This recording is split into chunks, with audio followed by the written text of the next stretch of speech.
معانا دلوقتي منير أديب من سجن المزرعة مراسلنا هناك. ألو منير، ازيك؟ الو استاذ اماني، استاذ مجدي، ازي حضرتك؟ منير، انت لحد دلوقتي ما تحركوش عبود الزمر وطارق الزمر من سجن المزرعه؟ هو يعني صدر قرار بالافراج من قبل المجلس العسكري يوم مساء الخميس الماضي.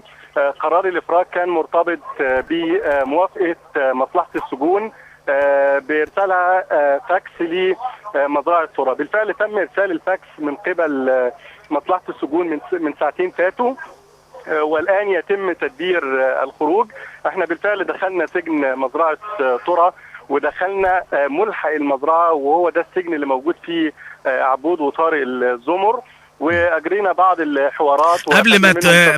قبل الحوارات يا منير، قول لي، اوصف لي كده الحاله من قبلها، يعني ازاي خرجوا، ازاي، هل انتوا كنتوا موجودين من قبلها؟ يعني اديني كده وصف تفصيلي احنا كنا موجودين تقريبا من الساعه 10 صباحا. كان التواجد الامني كان يبدو ضعيفا للغايه. انا شخصيا تجولت في كل السجون اللي موجوده في مزرعه ترى، واجريت حوار مع محمد الظواهري اخو ايمن الظواهري، واجريت حوار ايضا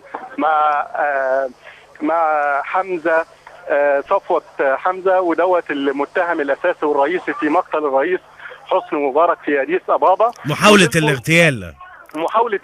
ودول كانوا موجودين في سجن شديد الحراسه اللي هو سجن العقرب. بعد كده ذهبنا الى سجن ملحق مزرعه ترى. انتظرنا امام السجن فيما يقارب ال6 ساعات. دخلنا تقريبا من ساعه الا ربع لعبود وطارق الزمر، ودخل الصحفيين والفضائيات كلها. هل في عدد كبير من الصحفيين؟ في حشد كبير؟ في حشد ضخم من الفضائيات. هو يعد عبود وطارق الزمر هم اقدم سجينين على مستوى العالم كله، تقريبا قضوا دلوقتي تقريبا 30 سنه. كان قرار الافراج كان مؤبد. كان قرار الافراج من المفترض ان هو في 2001. بعد قرار العقوبه اللي هي المفروض انتهت في 2001 قعدوا 10 سنوات حتى صدر القرار العسكري مساء يوم الخميس. قول لي، اللقاء مع الصحفيين كان فين؟ مكانه كان فين في السجن؟ داخل سجن ملحق مزرعه ترى. في قاعه ولا حاجه يعني؟ لا، ما انا هقول لحضرتك. هو منطقه السجون ديت اللي هي بمنطقه سجون ترى فيها عده سجون. فيها سجن المزرعه، وفيها سجن ملحق المزرعه، وفيها سجن شديد الحراسه او ما يسميه البعض بسجن العقرب، وسجون اخرى. احنا دخلنا منطقه السجون وتم توصيلنا بسياره تابعه للشرطه للسجن الخاص اللي موجود فيه عبود وطارق الزمر، وهو سجن ملحق مزرعه ترى. السجن دوت كان موجود فيه عبود وطارق فقط. في السجن كله؟ السجن كله مش موجود فيه الا عبود وطارق، لان طبعا لحساسيه عبود وطارق وللقضيه الخاصه بيهم، فتم نقلهم. هم في الاساس كانوا موجودين في سجن دمنهور طيله الفتره الاخيره، طيله ال30 سنه اللي فاتوا، ولكن ما بعد الثوره كان هناك احتمال ما بين الافراج وما بين الابقاء، ولذلك تم نقلهم لمنطقه السجون المركزيه في القاهره، وتحديدا في سجن ملحق مزرعه ترى. انا تساءلت السبب وراء وجودهم في السجن دوت، فقالوا لي ان السجن دوت في الغالب يعني من يدخل هذا السجن يعني لا يكون معروف بالضبط يعني طبيعه الاوضاع، يعني اوضاعه بتبقى خاصه على غير سجن مزرعه ترى اللي هو سجن المزرعه ده اللي فيه احمد عز والعدلي والمغرب.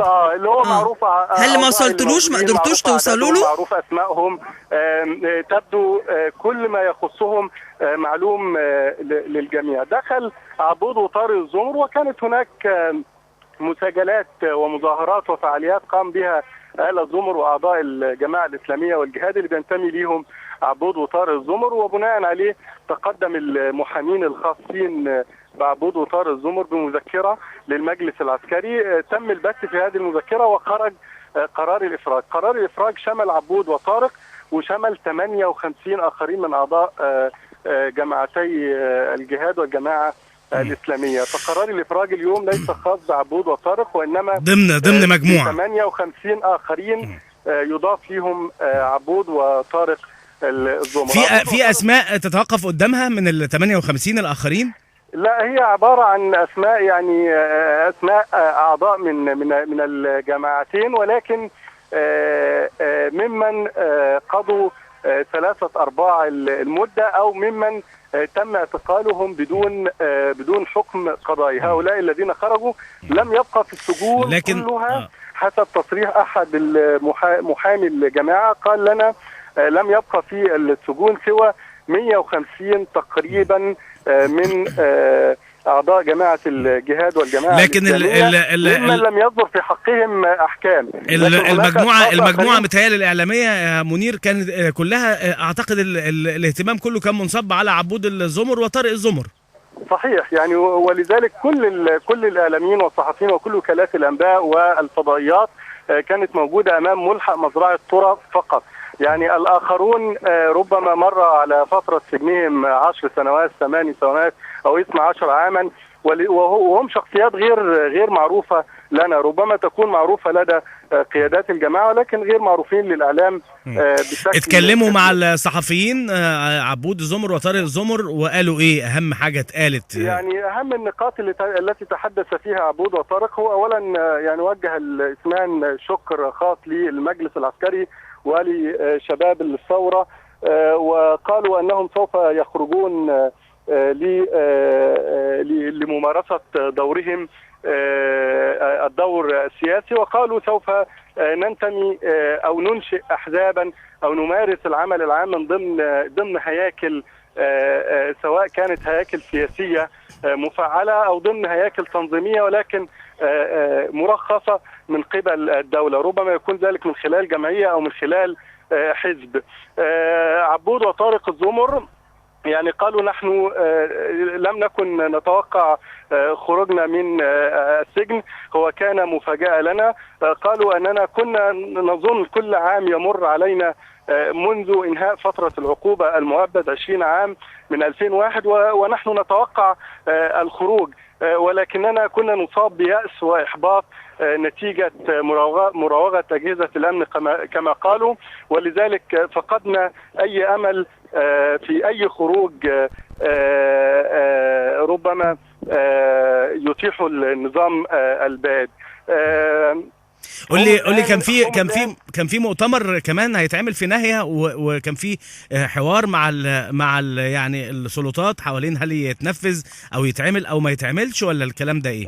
لا اظن، ولكن هناك مشكلة الان موجودة. يعني اصر قوات الامن الموجودين في سجن طرة الان ان يتم ترحيل عبود وطارق الزمر الى مديرية الامن ويخرج من مديرية الامن، ولكن تجمع اهالي وآل الزمر امام السجن وتجمع بعض قيادات الجماعة الاسلامية وجماعة الجهاد وكلهم يهتفون الان ويرفضون فكرة ان يخرج عبود وطارق الزمر بهذا الشكل المهين، ان يتم ترحيله في سيارة ترحيلات الى مديرية الامن ويخرج من مديرية الامن الى ناهية. ولكن هناك نشرح بس الفكرة دي ليه مهين او مش مهين، انه ده المتبع في يعني جنائيا متهيألي دي القواعد المعمول بيها، يعني انه ينتقل الاول. لكن تم الافراج يعني منذ ايام قليلة على خيرت الشاطر وحسن مالك، وهم قياديين في جماعة الإخوان المسلمين، وكان حكم عليهما ب7 سنوات سجن. قضى منهم 4 سنوات فقط، ورغم ذلك تم الإفراج عنهم بقرار من المجلس العسكري، وخرج الاثنين من أمام نفس السجن، سجن مزرعة طرة، ولم يتم ترحيلهم لأي من السجون. يعني برضو دعني أقول لك يعني حدث تباطؤ شديد في خروج عبود وطارق الزمر لأشياء كثيرة جدا، لأن فكرة الخروج دائما تكون مرتبطة بإعداد ملف عبود وطارق الزمر وإبلاغ النيابة العامة واختار مصلحة السجون من قبل المجلس الأعلى العسكري، وثم مصلحة السجون بطبيعية الحال تقوم باختار منطقة السجون. قول لي منير، من 10 صباحا زي ما بتقول والإجراءات دي بتتبع، احنا دلوقتي الساعة تقريبا داخلة على 5:30 وما زال يعني الوضع عندك يعني زي ما هو. التأخير أسبابه ايه لحد دلوقتي؟ هل هو بس فكرة انه لا نخرج من هنا، لا الخروج من خلال مديرية الأمن، ولا في أسباب تانية أو إجراءات تانية معطلة الخروجهم لحد دلوقتي؟ يعني هو بداية الخروج، يعني برضو أنا بقول لحضرتك إن فكرة خروجه ما كانتش اليوم، يعني هو خروج صدر قرار الإفراج عن عبود وطارق الزمر و58 آخرين مساء يوم الخميس الماضي. سبب التعطل من مساء يوم الخميس حتى الآن ان هو قرار الافراج مرتبط ببعض الاجراءات التي تبدو شكليه، ربما كاختار مصلحه السجون، اختار النيابه العامه كل ده جميل يا منير. قول لي بس اللي بيحصل حواليك بشكل فعلي، يعني قول لي دلوقتي ايه اللي بيحصل اللي انت شايفه. منير لو سمحت ملاحظتك ايه على الحاله الصحيه لعبود الزمر، لانه كان في تصريح لزوجته في اذاعه لندن عن انه في حاله صحيه متدهوره، انت شايفه ازاي؟ يعني شفته عامل ازاي؟ هو بالفعل عبود وطارق الزمر بيعانوا معاناه شديده من العديد من الامراض، اهمها مرض السكر واهمها مرض الضغط، وهناك قدم سكري اصيب به عبود، ولكن تبدو الحاله الصحيه لهما جيده للغايه. هم خرجوا على ارجلهم، وقفوا قرابه الساعه الا ربع تصريحات امام الفضائيات. طب هم موجودين فين دلوقتي يا منير حاليا؟ هم الان تم اخراجنا من سجن ملحق المزرعه، واحنا موجودين الان في منطقه السجون، ولكن في داخل البوابه. هم بقى فين؟ هم شخصيا لسه جوه؟ هم ما زالوا في ملحق المزرعه، لان دلوقتي في تفاوض ما بين ان هم يروحوا بالفعل لمديريه الامن، ويرفض المتظاهرين وآل الزمر أن يتم ترحيله إلى مديرية الأمن، وبيطالبوا بالخروج من منطقة السجون. وأنا كم عدد يعني المطالبين أو اللي موجودين بره؟ يعني هو ربما العدد يبقى في حدود ما بين 2000 وما بين 3000، ولكن الآن أنا يعني شاهدت بعيني أتوبيس يدخل الآن إلى منطقة السجون، ربما يتم ترحيل في عبود وطارق، لأن جزء من فكرة رفض ترحيله ربما خروجه في سيارة ترحيلات، خاصة وأنه صدر في حقه قرارا بالإفراج، فهم يرون أن يعني ربما يصلوا إلى حل وسط يعني خلال الفترة القليلة القادمة. إلى حل وسط. والآن خرج بعض قيادات الجماعة الإسلامية في الميكروفونات، بلغوا رسالة من قبل الدكتور طارق الزمر، قالوا فيها على المتظاهرين أن ينصرفوا،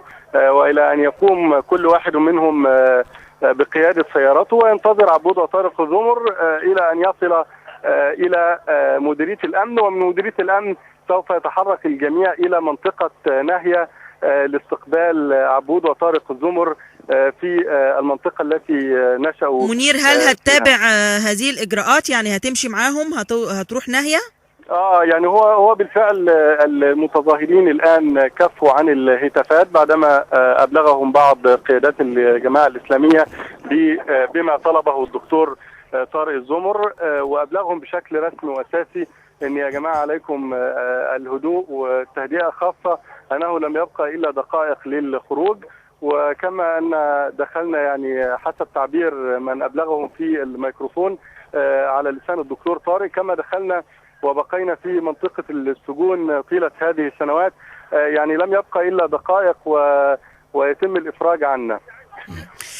منير أديب، يعني هنرجع لك مرة تانية نشوف ونتابع معاك الوضع بالنسبة لخروج أو الإفراج عن عبود الزمر وابن عمه طارق الزمر اللي موجودين دلوقتي ما زالوا في سجن المزرعة.